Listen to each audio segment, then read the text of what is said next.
Baik,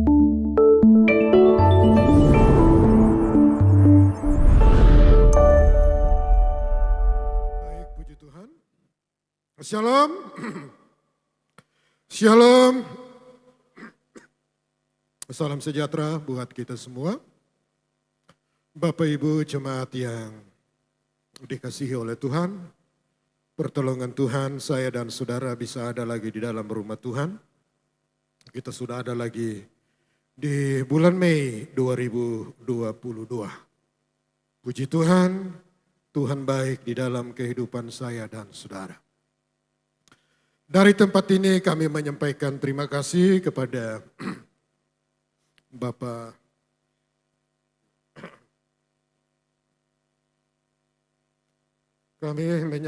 terima kasih kepada Bapak Gembala, keluarga yang telah mempercayakan kami untuk menyampaikan firman Allah. Di jam pertama ibadah tadi, di season pertama, dan ibadah jam kedua siang ini. Puji Tuhan, dan terima kasih kami juga buat semua jajaran majelis jemaat GPD Bukit Sion, Labuhan Bajo. Doa kami Tuhan memberkati. Mari singkatnya saya mengajak kita membuka Alkitab kita. Masih di dalam kitab Ayub.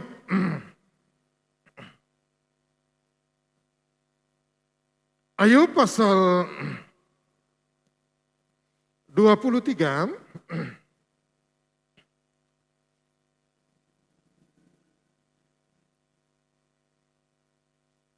Ayub pasal 23 ayat 10 sampai dengan ayat 14. Demikian bunyi firman Tuhan, Bapak Ibu simak, saya bacakan untuk kita sekalian. Karena ia tahu jalan hidupku. Seandainya ia menguji aku akan timbul seperti emas. Kakiku tetap mengikuti jejaknya, aku menuruti jalannya dan tidak menyimpang. Perintah dari bibirnya tidak kulanggar, dalam sanubariku kusimpan ucapan mulutnya. Tetapi ia tidak pernah berubah.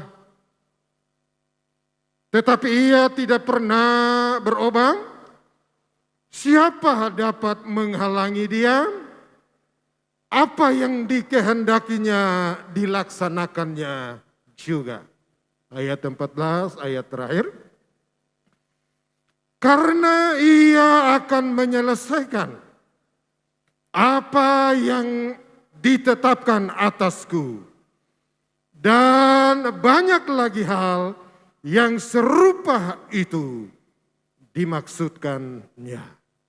Puji Tuhan.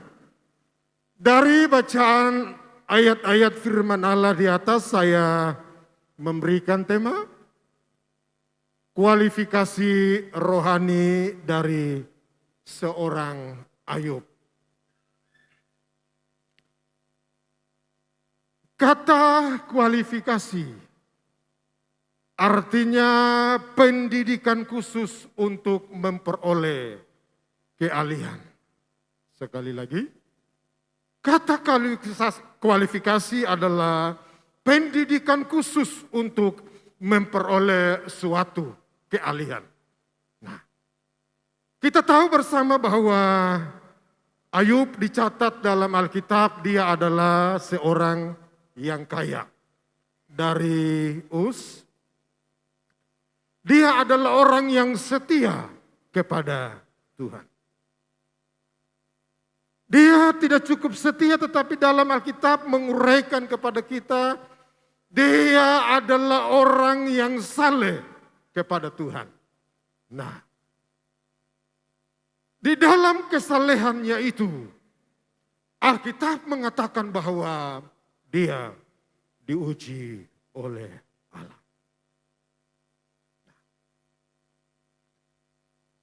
Kualifikasi daripada seorang Ayub saya telah menguraikan tadi pagi. Yang pertama tadi adalah Ayub memiliki kualifikasi dapat mengerti tentang apa itu nilai hidup jasmani dan apa itu nilai hidup dalam rohani.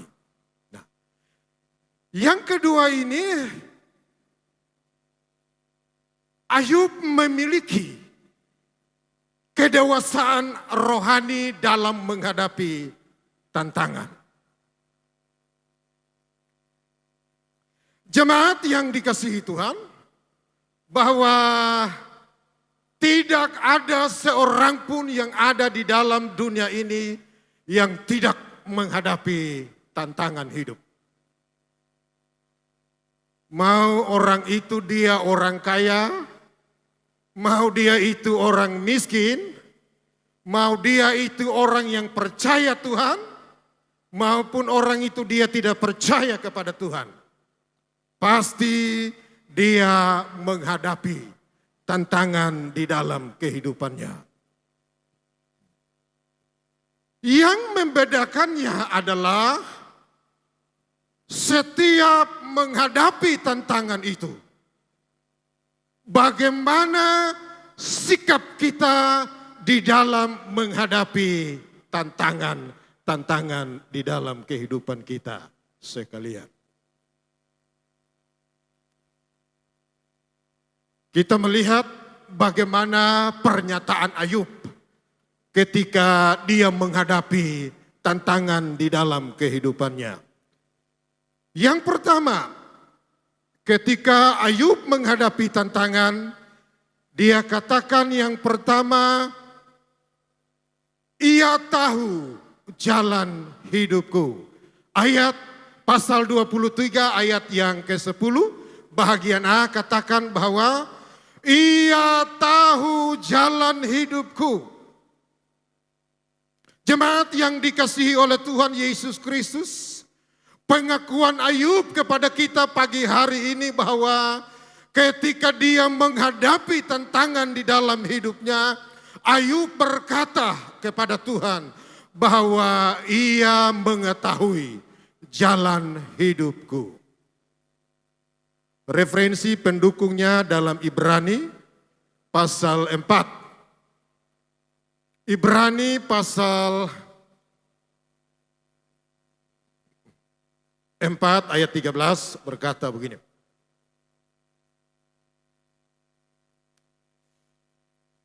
Dan tidak ada suatu makhluk pun yang tersembunyi di hadapannya. Sebab segala sesuatu telanjang dan terbuka di mata Dia, yang kepadanya kita harus memberikan pertanggungan jawab. Yohanes pasal 2. Yohanes pasal 2 ayat 25. Dan karena tidak perlu seorang pun memberi kesaksian kepadanya tentang manusia, sebab ia tahu apa yang ada di dalam hati manusia. Bapak Ibu jemaat yang dikasihi oleh Tuhan Yesus Kristus, dari kedua bacaan firman Allah di atas, dapat memberikan pemahaman, dapat memberikan pengertian kepada kita sekalian bahwa di hadapan Tuhan tidak ada yang tersembunyi. Tuhan tahu, Tuhan mengerti sampai kedalaman hati kita manusia itu. Semuanya terbuka, semuanya transparan. Dan Ayub sangat memahami bahwa hidupnya terbuka di hadapan Allah. Ayub memahami bahwa hidupnya itu sangat jelas di hadapan Tuhan. Sehingga dia tahu bahwa apa yang terbaik Tuhan akan lakukan di dalam kehidupannya. Ayub menyadari bahwa pencobaan itu tidak melebihi daripada kekuatan dia sebagai manusia. Maka itu dia katakan, ia tahu jalan hidupku. Yang kedua, bagaimana pernyataan Ayub ketika menghadapi tantangan hidup. Ayub berkata bahwa yang kedua, tantangan itu adalah ujian yang memurnikan imannya. Masih dalam pasal 23 ayat 10 bahagian B, dikatakan begini, seandainya ia menguji aku, maka aku akan timbul seperti emas. Ayub memahami bahwa pencobaan yang datang kepadanya adalah ujian dari Tuhan.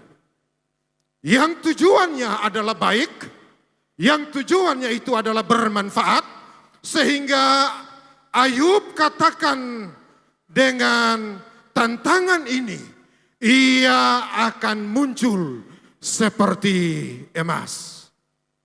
Jemaat yang dikasihi Tuhan, bagi Ayub tantangan yang dihadapi adalah ujian yang harus dimenangkan untuk menaikkan level rohaninya, menaikkan rating rohaninya itu di hadapan Allah. Dia tidak sekedar seperti apa yang tadi saya katakan.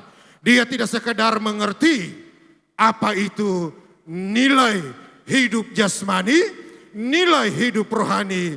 Tetapi dia mengerti bahwa kalau Tuhan menguji aku, maka aku akan muncul atau timbul seperti emas.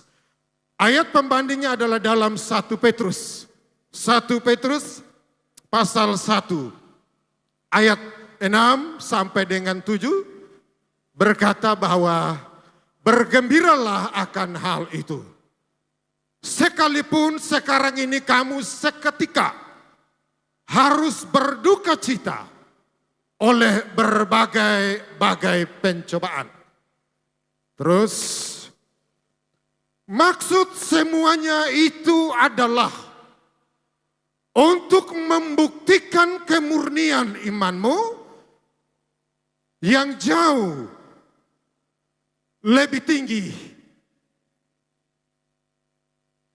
mulianya daripada emas yang fana, yang diuji kemurniannya dengan api, sehingga kamu memperoleh puji-pujian dan kemuliaan dan kehormatan pada hari Yesus Kristus menyatakan dirinya. Nah, jemaat yang dikasihi oleh Tuhan Yesus Kristus, dari bacaan 1 Petrus pasal 6 dan 7. Pencobaan itu adalah ujian untuk memurnikan iman kita. Itu kata Rasul Petrus, saudara. Seperti api yang menguji emas untuk menghasilkan emas yang murni, saudara. Jemaat yang dikasihi oleh Tuhan Yesus Kristus, Petrus katakan bahwa iman kita itu jauh lebih murni daripada emas yang mulia. Dan untuk memunculkan iman yang murni, maka iman kita itu harus diuji, saudara. Saudara, kita tidak bisa berkata, oh saya percaya Tuhan, saya beriman kepada Tuhan. Nah, untuk membuktikan iman kita itu kuat atau tidak, Petrus katakan bahwa iman saya dan saudara itu harus diuji. Digambarkan seperti emas yang dimurnikan di dalam api, saudara. Nah, demikianlah iman kita itu seperti itu. Iman kita tidak boleh luntur. Iman kita tidak boleh lenyap hanya karena tantangan kehidupan yang kita alami di dalam perjalanan iman kita. Iman kita itu harus lebih daripada segala yang ada di dalam hidup kita. Iman kita itu harus lebih dari segala yang kita hadapi di dalam perjalanan iman kita. Yang berikut, yang ketiga, bagaimana pernyataan Ayub ketika dia menghadapi tantangan di dalam kehidupannya. Ayub pasal 23 ayat 11 katakan, kakiku tetap mengikuti jejaknya. Aku menuruti jalannya dan tidak menyimpang. Ayub katakan bahwa dia tetap mengikuti jejak, menuruti jalan-jalan Tuhan. Dan dia tidak menyimpang di dalam perjalanan imannya. Jemaat yang dikasihi Tuhan, bahwa kita boleh meneladani kehidupan rohani seseorang, itu tidak salah. Kita boleh meneladani kehidupan iman seseorang, dan itu tidak salah. Tetapi ukuran saya dan saudara, barometer saya dan saudara di dalam kita mengiring Tuhan, adalah Ayub mengatakan ukurannya adalah Yesus Kristus. Ayub mengatakan bahwa dia selalu mengikuti jejak-jejak Tuhan. Artinya Ayub selalu mengikuti jalan-jalan Tuhan itu. Dia tidak menyimpang ke kiri, dia tidak menyimpang ke kanan, saudara. Mata iman Ayub itu selalu tertuju kepada Tuhan Yesus Kristus yang telah menyelamatkan dia. Untuk mengikuti jalan Tuhan dan tidak menyimpang adalah bukan sesuatu hal yang mudah seperti kita membalik telapak tangan. Tetapi inilah pengakuan Ayub. Dia katakan, aku tetap mengikuti jejak-jejaknya. Siapa itu Ayub, saudara? Sebagai perbandingan di dalam iman kita sebagai anak Tuhan. Dari awal tadi saya katakan bahwa Ayub itu adalah orang yang darius. Dia orang yang kaya. Bukan orang miskin dia, saudara. Dia orang yang setia kepada Tuhan. Dia orang yang saleh kepada Tuhan. Tetapi toh dia tetap mendapatkan ujian di dalam imannya. Bagaimana dengan saya dan saudara ketika kita menghadapi tantangan di dalam perjalanan iman kita? Apakah kita bisa berkata bahwa saya tetap mengikuti jalan-jalan Tuhan di dalam hidup saya? Apakah kita bisa berkata bahwa jalan Tuhan itu saya tetap ikuti? Dan hanya Tuhan yang tahu itu di dalam penurutan kita kepada Tuhan. Jalan Tuhan itu adalah jalan yang memang tidak mudah. Tetapi itulah maunya Tuhan untuk kita tetap mengikuti jalan-jalan. Saya memberikan salah satu referensi perbandingan adalah cerita dalam Keluaran pasal 14. Peristiwa ketika bangsa Israel keluar dari tanah Mesir. Pada waktu itu Tuhan tidak langsung membawa mereka ke jalan yang singkat, saudara. Padahal keluar dari Mesir, kalau kita melihat ukur daripada Mesir ke tanah Kanaan itu adalah dekat. Tapi Tuhan tidak membawa mereka untuk mengikuti jalan yang singkat dalam hidup mereka. Tuhan harus membawa mereka untuk melewati laut Kolsom, saudara, selatan. Padahal tidak seperti itu menurut manusia. Tetapi itulah merupakan jalan Tuhan kepada mereka. Musa sebagai pemimpin Israel pada waktu itu hanya mau mengikuti jalan-jalannya Tuhan. Dia tetap mengikuti jalan Tuhan itu kemanapun dia pergi. Karena Musa tahu bahwa Tuhan tidak pernah salah. Musa tahu bahwa Tuhan tidak pernah keliru dalam menunjukkan jalannya kepada mereka. Walaupun bangsa Israel pada waktu itu mereka harus menghadapi laut Kolsom yang ada di depan mereka. Terbentang di depan mereka, saudara. Musuh mengejar mereka dari belakang. Musuh mengejar mereka dengan kereta-kereta yang luar biasa. Untuk Musa mengelak dari itu tidak bisa. Mau ke belakang ada musuh. Mau ke kanan, mau ke kiri ada musuh, saudara. Depan ada laut. Apa yang terjadi, saudara? Itulah tuntunan Tuhan kepada mereka, saudara. Tetapi oleh kekuatan Tuhan, oleh campur tangan Tuhan, saudara, Musa dapat membelah itu laut Kolsom. Luar biasa. Saudara, kalau berpikir secara matematis, secara manusia, tidak masuk akal. Tetapi itulah Tuhan kita, saudara. Membawa saya dan saudara melewati jalan-jalan yang sepertinya sangat berat. Tapi kalau itu jalan Tuhan, mari kita ikuti. Pasti Tuhan memberikan kemenangan buat saya dan saudara. Mazmur 103 ayat 7 berkata begini. Ia telah memperkenalkan jalan-jalannya kepada Musa.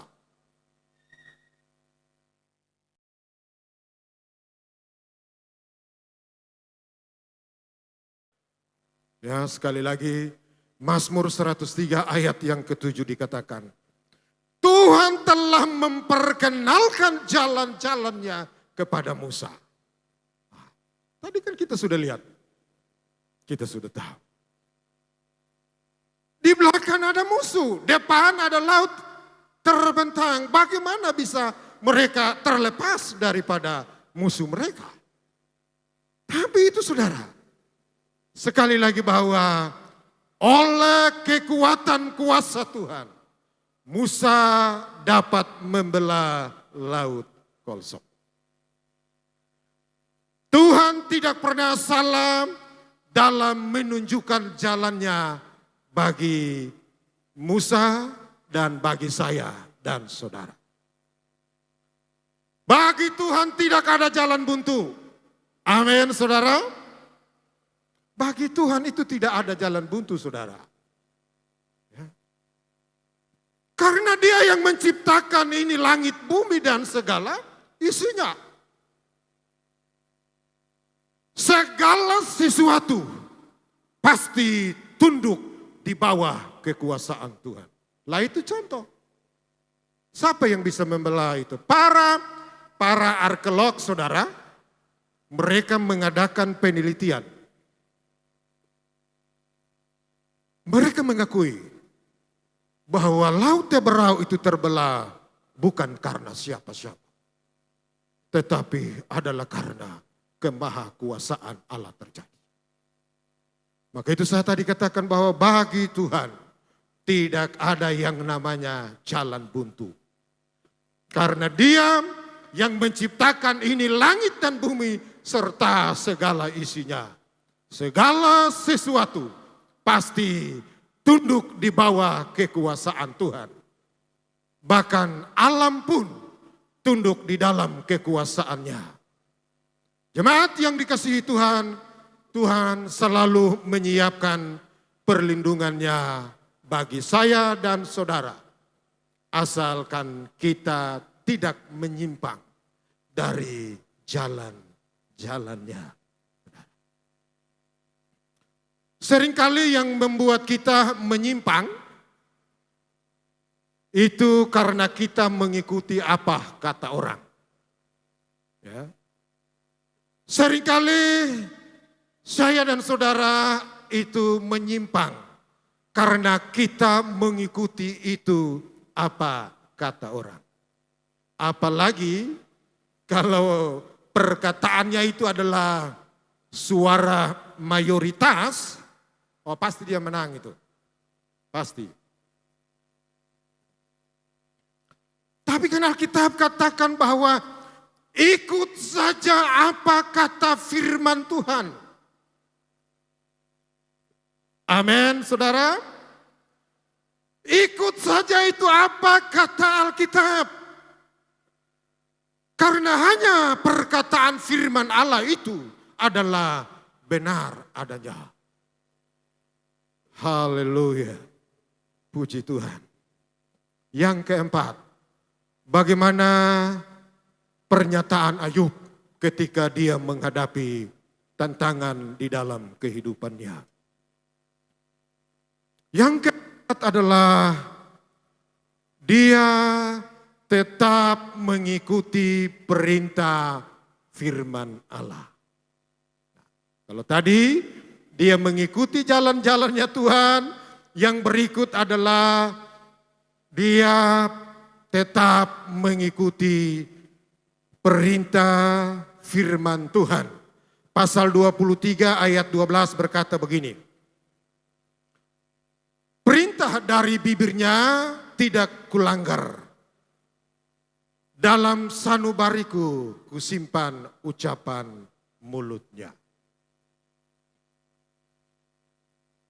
Itulah kata Ayub ketika menghadapi tantangan di dalam kehidupannya.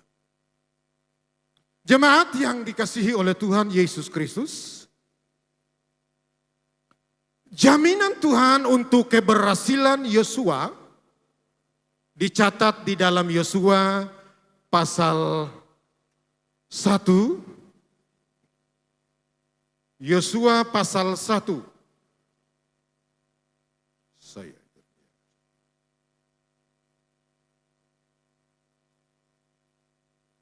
Yosua pasal 1 ayat 7 dan 8 berkata begini. 7 dan 8.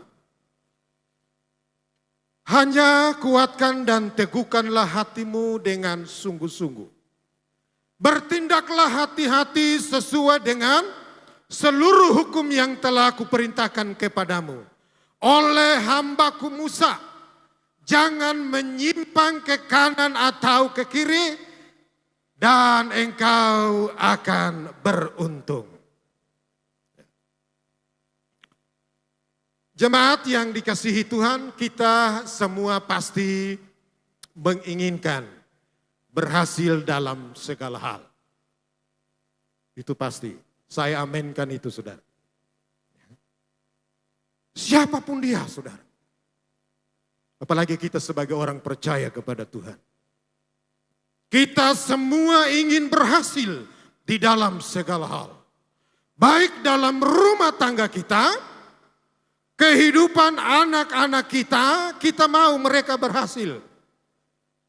Usaha kita mau supaya diberkati.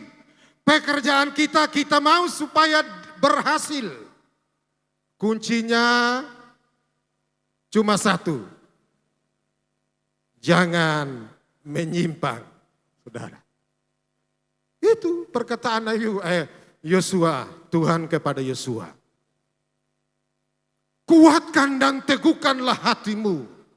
Kalau ada tantangan, ada ujian, ada masalah, kuatkanlah hatimu. Kan Yosua secara manusia dia takut, saudara. Karena berkenan dengan kematian Musa, maka pendelegasian jabatan itu kan secara otomatis diberikan kepada Yosua. Nah, Yosua tahu bahwa generasi yang dipimpin waktu itu adalah generasi kedua. Bangsa Israel yang lahir di padang gurun. Mereka belum terlatih dengan kehidupan perang-perangan saudara. Maka Yosua secara manusia dia takut. Tapi Alkitab datang kepada dia saudara. Firman Tuhan datang kepada dia. Bahwa kuatkan dan teguhkanlah hatimu dengan sungguh-sungguh. Bertindaklah hati-hati sesuai dengan hukum yang telah diperintahkan kepadamu oleh hambaku Musa. Dan jangan menyimpang ke kanan atau ke kiri. Artinya Tuhan mau supaya Yosua itu tetap mengikuti apa yang diperintahkan kepadanya. Kalau mau supaya dia berhasil. Maka tadi saya katakan semua orang mau berhasil. Apalagi kita sebagai anak Tuhan. Orang yang percaya kepada Tuhan. Kita mau berhasil dalam rumah tangga. Berhasil dalam usaha dan pekerjaan. Anak-anak, kehidupan anak-anak kita itu berhasil. Kuncinya hanya satu.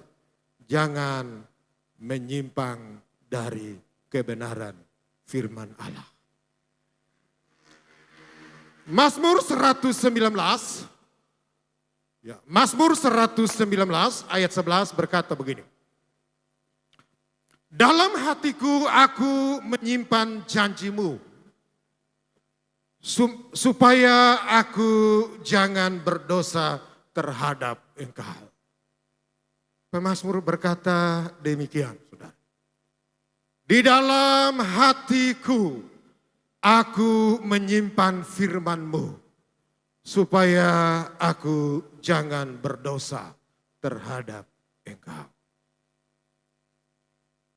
Firman Allah berkata, jangan simpan firman itu di otak, tapi simpan di hati.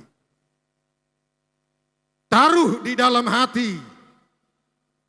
Karena apa yang melimpah dari dalam hati itu akan keluar dari mulut kita.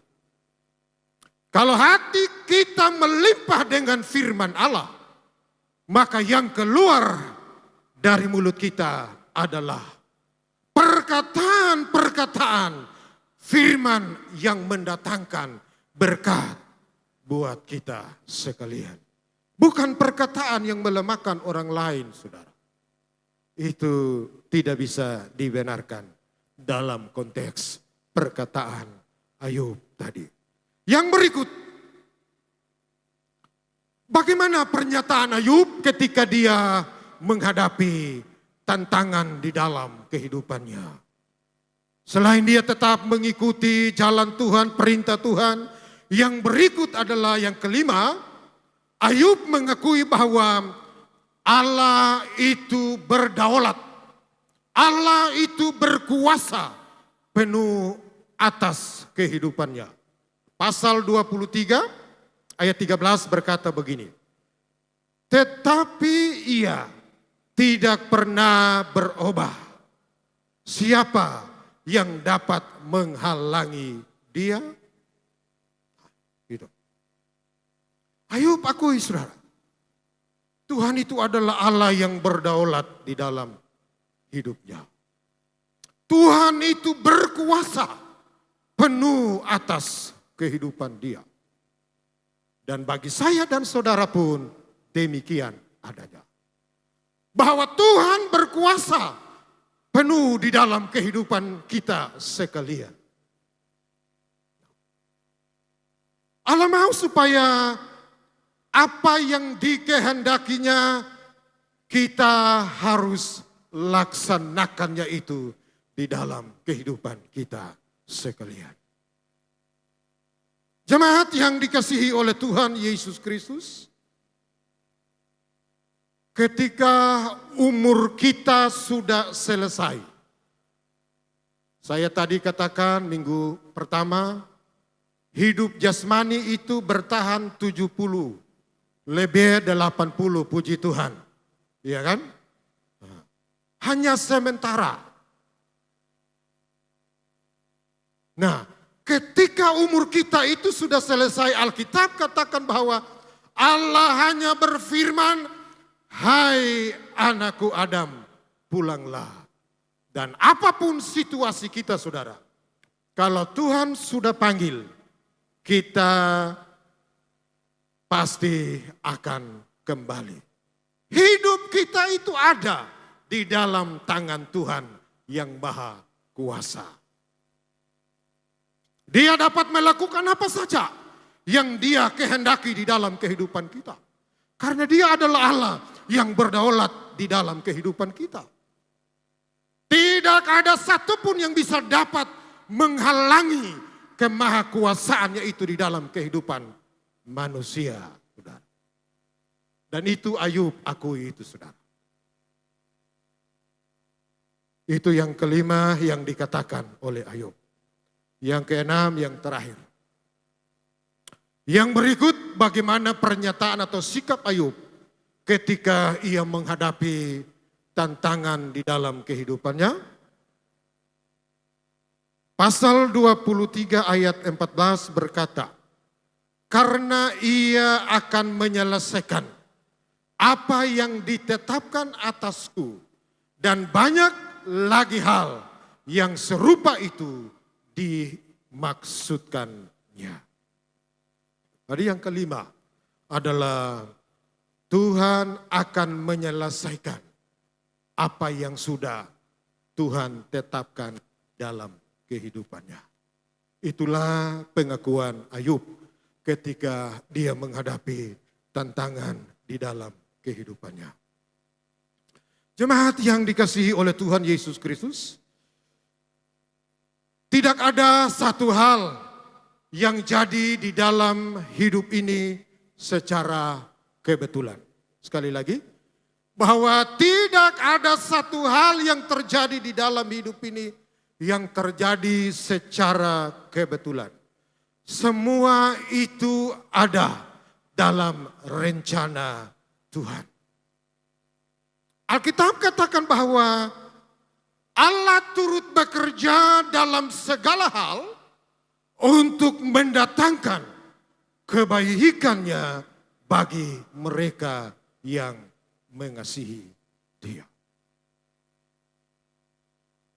Kalau Tuhan sudah menetapkan kita harus menghadapi suatu kondisi yang tidak menyenangkan, maka kita tidak akan lepas dari keadaan itu, saudara. Sampai apa? Sampai Tuhan akan menyelesaikannya itu bagi saya dan saudara. Dia turut bekerja. Pengkhotbah pasal 3 ayat 11 berkata begini. Ia membuat segala sesuatu indah pada waktunya. Ya kan? Ia membuat segala sesuatu indah pada waktunya. Haleluya. Jemaat yang dikasihi oleh Tuhan Yesus Kristus. Kapan Tuhan menyelesaikan apa yang ditetapkannya itu bagi kita? Ini pertanyaan. Kapan Tuhan menyelesaikan masalah-masalah yang ada di dalam kehidupan kita sekalian? Jawabannya menurut waktunya Tuhan. Karena Dia akan membuat semuanya itu. Kata pengkhotbah tadi bahwa Ia akan membuat segala sesuatunya indah pada waktunya. Haleluya. Ayub kehilangan 10 anak. Kehilangan semua kambing dan domba.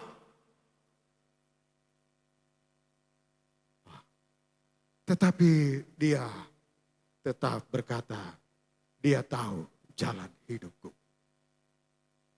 Saya tadi pagi katakan bahwa Ayub memahami benar.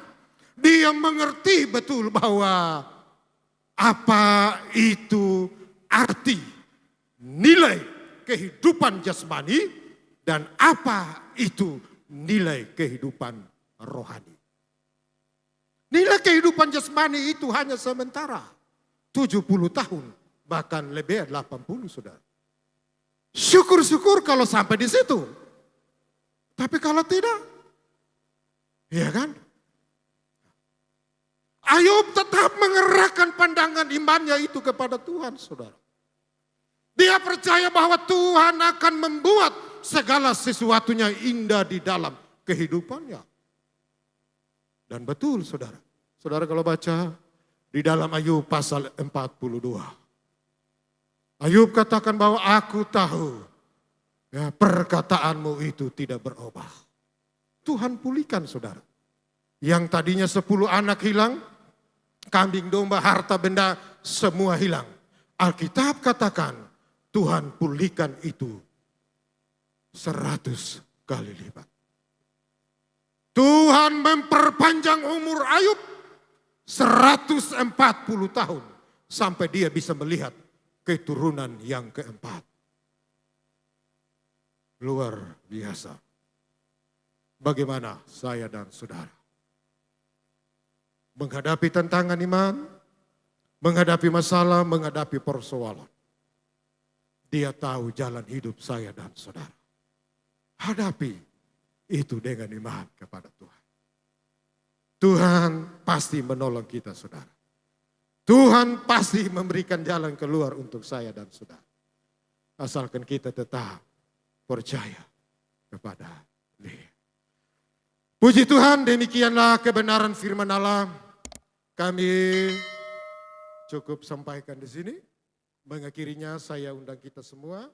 Pemain musik maju ke depan, para singer well maju ke depan.